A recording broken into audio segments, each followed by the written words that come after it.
ओम अज्ञानतिमिरन्धस्य ज्ञानाञ्जनशलाकया चक्षुरुन्मीलितं येन तस्मै श्रीगुरुवे नमः।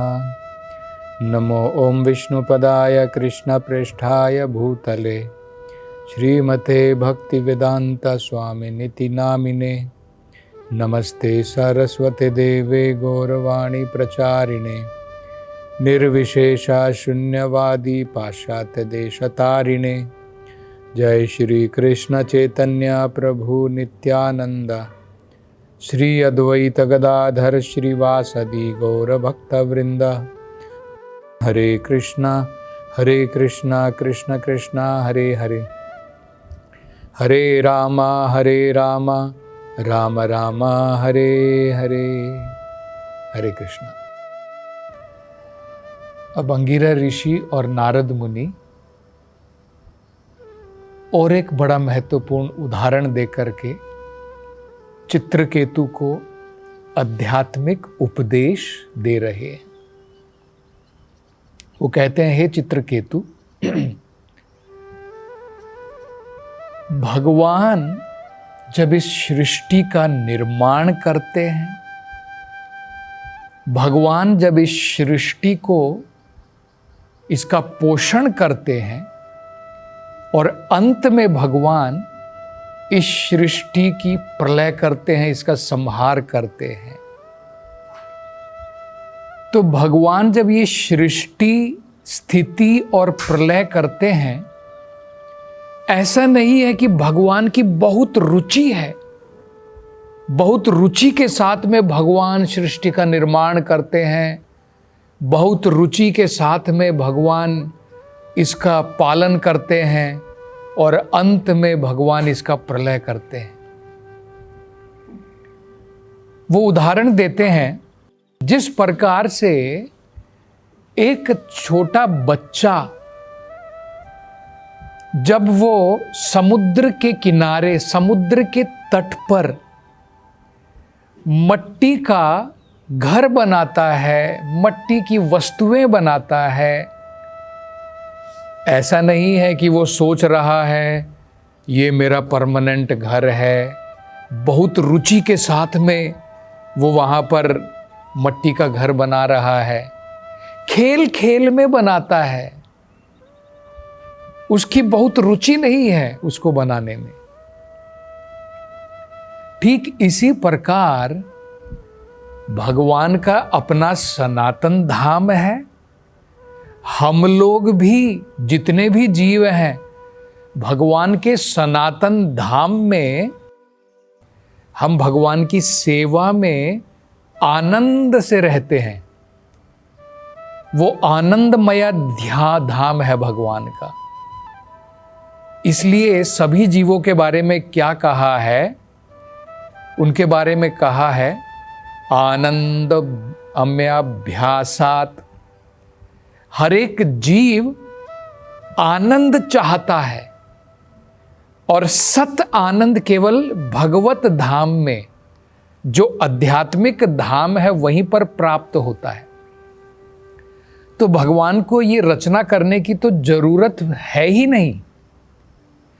हमारे लिए भी संसार की जरूरत नहीं है, ना भगवान के लिए है, ना हम जीवों के लिए है। फिर प्रश्न ये उठेगा, हम लोग क्यों आते हैं, भगवान क्यों बनाते हैं, रचना क्यों करते हैं भगवान इस संसार की। अगर आध्यात्मिक धाम है, जो परमानेंट है, जो सनातन है, सत्य चित आनंद स्वरूप है, फिर भगवान ये असत धाम क्यों बनाते हैं। यहाँ पर तो आनंद ही नहीं है, यहाँ पर तो कष्ट है। भगवद गीता में भगवान भी बताते हैं, ये तो कष्ट का संसार है, दुखालयम अशाश्वतम।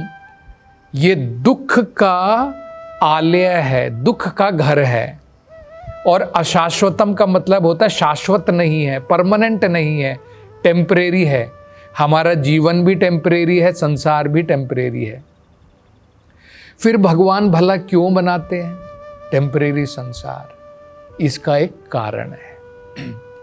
भगवान इंटरेस्ट के साथ में नहीं बनाते, रुचि के साथ में नहीं बनाते हैं, लेकिन हमारी इच्छा को पूरी करने के लिए भगवान बनाते हैं। जब जीव सोचता है कि नहीं, मुझे भगवान के ऊपर डिपेंडेंट होकर के, निर्भर होकर के मुझे वहाँ पर सेवा नहीं करनी है, हम इंडिपेंडेंट जब होना चाहते हैं, स्वतंत्र होना चाहते हैं कि मुझे भगवान से कोई लेना देना नहीं है, तब भगवान हमारे लिए ये संसार की रचना करते हैं।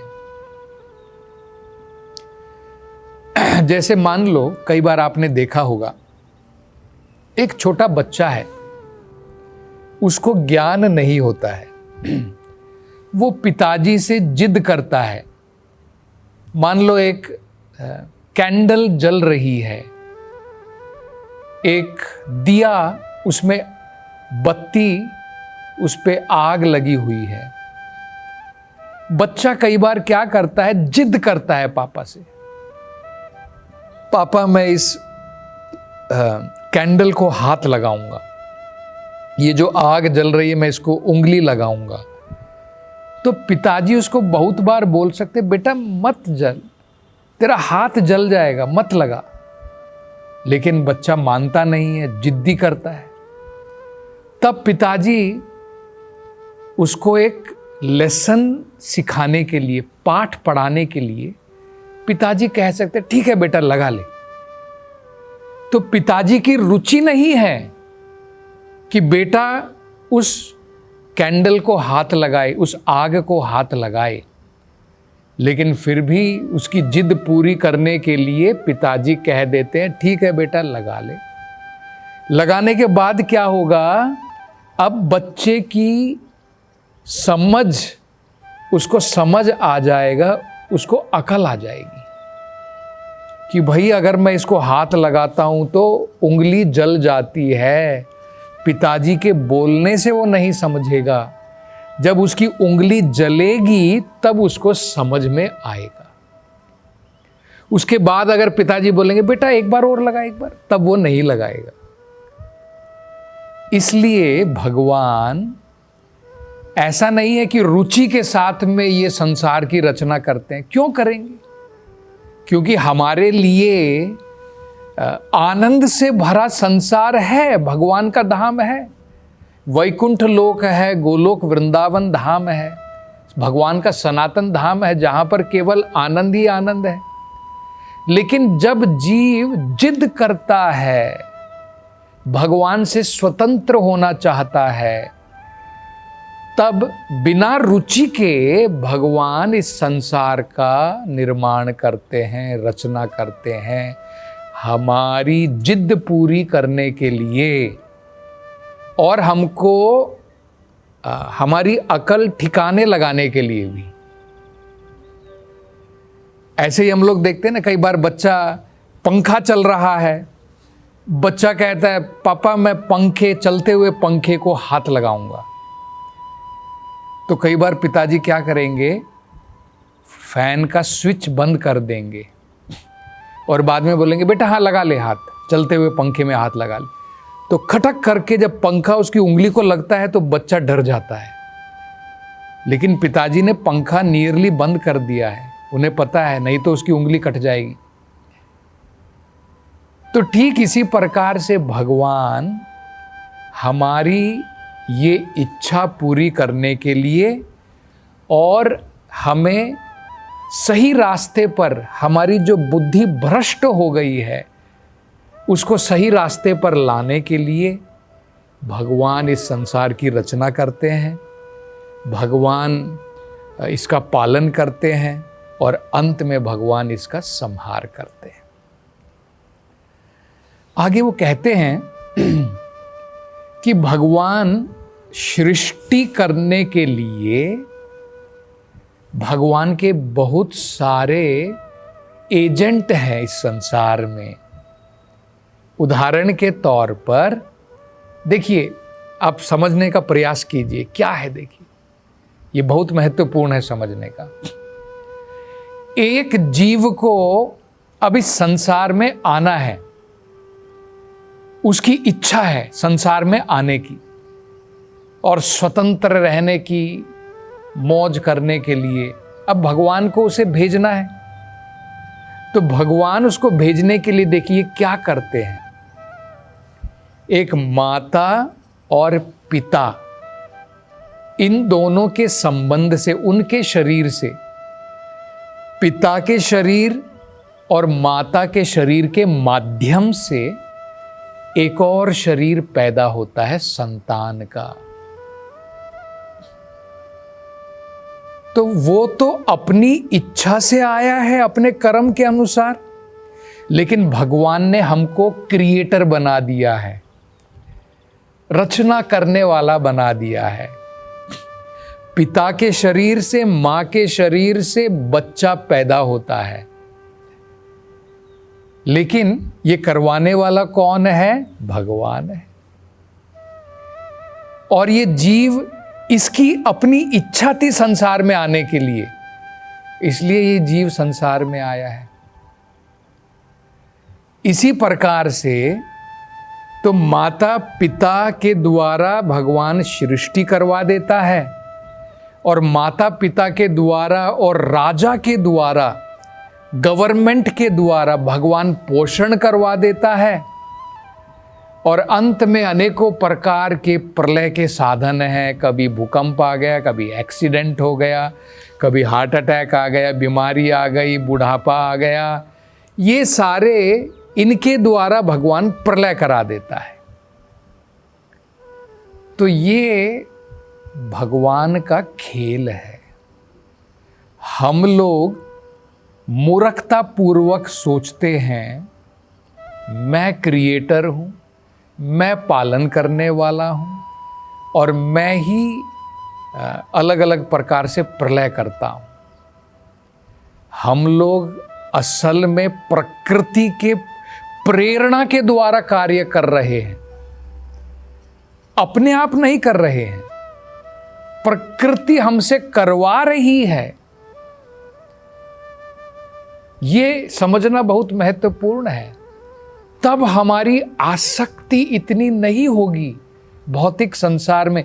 ये ज्ञान समझ में आ जाएगा तो कि भाई जिसे पैदा होना था अपने कर्म के अनुसार, वो जीव हमारे घर में पैदा हुआ है, उसे आना था संसार में अपनी इच्छा, अपने कर्म के अनुसार। हम तो केवल माध्यम बने हैं, क्रिएशन के माध्यम बन गए हैं, और हम उसका पालन करने के माध्यम बन गए हैं। और बाद में प्रकृति के अलग अलग चीज़ों के द्वारा प्रलय भी हो जाएगी, हमारा शरीर भी चला जाएगा, हमारी संतान का शरीर भी चला जाएगा। ये ज्ञान समझना बहुत महत्वपूर्ण है। तो इसलिए अंगिरा ऋषि और नारद मुनि समझा रहे हैं कि भाई ये जो जीव तुम्हारे घर में आया था संतान बन करके तुम्हारी, ये तुम्हारी मर्जी से थोड़ी आया है। ये तो इस जीव की इच्छा थी संसार में आने की, तुम केवल माध्यम बने हो। तो इसलिए हमें क्या करना चाहिए? चाहे हम रचना कर रहे हैं, पुत्र की रचना कर रहे हैं, घर की रचना कर रहे हैं, है ना, हम क्रिएशन कर रहे हैं, या फिर हम पालन कर रहे हैं, जैसे हम अपने परिवार का भरण पोषण पालन करते हैं, राजा अपने राज्य का, मंत्री या प्रधानमंत्री या राष्ट्रपति अपने देश का, सरकार अपनी प्रजा का पालन करती है। इन सबको समझना चाहिए कि हमें भगवान के अंतर्गत में भगवान से ज्ञान प्राप्त करके हमें ये कार्य करने चाहिए। कैसे? अब हम सोचेंगे कि हम भगवान से कैसे संपर्क करें। हम केवल एजेंट हैं भगवान के। हम भगवान से संपर्क कैसे कर सकते हैं? भगवान ने अपना ज्ञान, अपना उपदेश, कैसे हमें संसार में अपना कार्य करना चाहिए, ये सब भगवान ने भगवत गीता में दिया है। तो भगवत गीता का प्रयोग करके जो उसमें दिया गया है, भगवान ने जो ज्ञान उसमें दिया है, उस ज्ञान के अनुसार अपना जीवन हमें चलाना चाहिए। तब हमारी ये समझ में आएगा कि ये तो खेल भगवान ने रचाया है, हम केवल पात्र हैं, एजेंट मात्र हैं। तब हमें ये सुख दुख नहीं होगा। अब एक दूसरा उदाहरण नारद मुनि और अंगिरा ऋषि देते हैं। वो कहते बड़ा सरल है समझना, एक बीज से दूसरा बीज आता है, इसी प्रकार से माता पिता के शरीर से एक और शरीर बनता है। और वो कहते हैं कि जो शरीर बनता है, ये शरीर पंचभूतों का और 3 सूक्ष्म पदार्थों का बना होता है। ये शरीर जो है 2 प्रकार का शरीर है, एक बाहर, एक मन बुद्धि अहंकार। मतलब 8 पदार्थों से ये शरीर पूरा बना है, पंचभूत और 3 सूक्ष्म पदार्थ, मन बुद्धि अहंकार। जिस प्रकार से ये भी भगवान की ही शक्ति है, ये पंचभूत और ये 3 सूक्ष्म पदार्थ, और ये सनातन है। जीव केवल एक शरीर के रूप में इसको धारण करता है भौतिक संसार में आकर के। जैसे हम ड्रेस पहनते हैं, मैं ड्रेस नहीं हूं, मैं ड्रेस के अंदर हूं, मैं कपड़ों के अंदर हूं।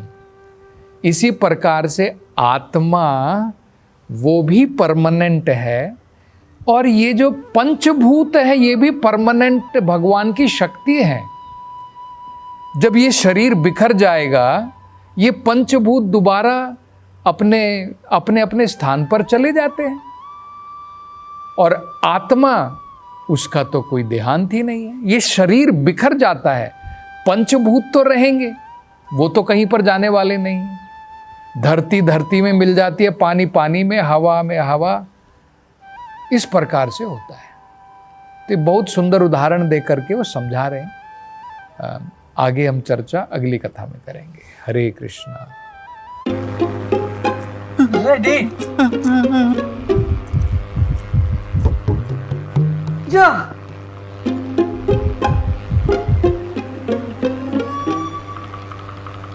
Hey, go to jump.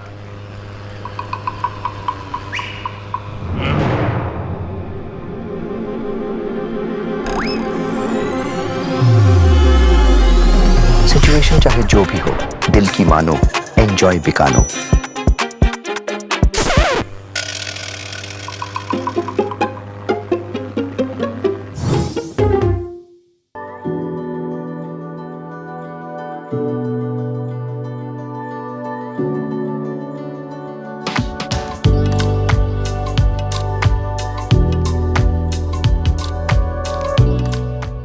Hare Krishna movement के संस्थापक आचार्य श्रील प्रभुपाद की हार्दिक इच्छा थी कि भगवान श्री कृष्ण और श्रीधाम वृंदावन की महिमा का पूरे विश्व में प्रचार हो। मथुरा वृंदावन में निर्माणाधीन गगनचुंबी वृंदावन चंद्रोदय मंदिर श्रील प्रभुपाद के इस उद्देश्य को समर्पित है। यह परियोजना वृंदावन को विश्व मानचित्र पर एक अनुपम छवि प्रदान करेगी। स्कंद पुराण में उल्लेखित है कि भगवान श्री कृष्ण के लिए एक मंदिर का निर्माण प्रारंभ करने मात्र से 7 जन्मों में किए गए पापों का नाश हो जाता है, और ऐसा करने वाला व्यक्ति नरकीय लोकों में कष्ट भोग रहे उसके पूर्वजों को मुक्त कर सकता है। अतः एक सुनहरा अवसर है भगवान श्री कृष्ण के लिए विश्व के सबसे ऊंचे मंदिर के निर्माण में सहयोग देकर सर्वोच्च पुण्य का भागीदार बने। 1 स्क्वायर फीट मंदिर निर्माण सेवा राशि 2100 रुपए मात्र। अधिक जानकारी के लिए संपर्क करें 8585850033 एवं 77259 77260।